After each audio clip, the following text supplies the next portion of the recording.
साहच का चिकतान बकान्ही, साहच का चिकतान बकान्ही माना है। मैकू तेरी कान बकान्ही माना है।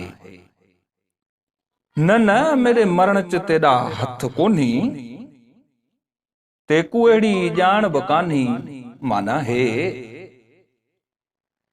मैकू तेरी गाल दा दुख थींदे, मैकू तेरी गाल दा दुख थींदे, लहजे विच कड़ाण बकान्ही माना है।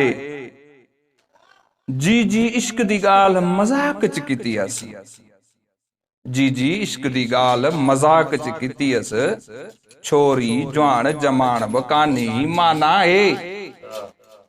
किवें ठुप शताब विसार बैठिए, किवें ठुप शताब विसार बैठिए, एडी ठुप चरियाण बखानी माना है।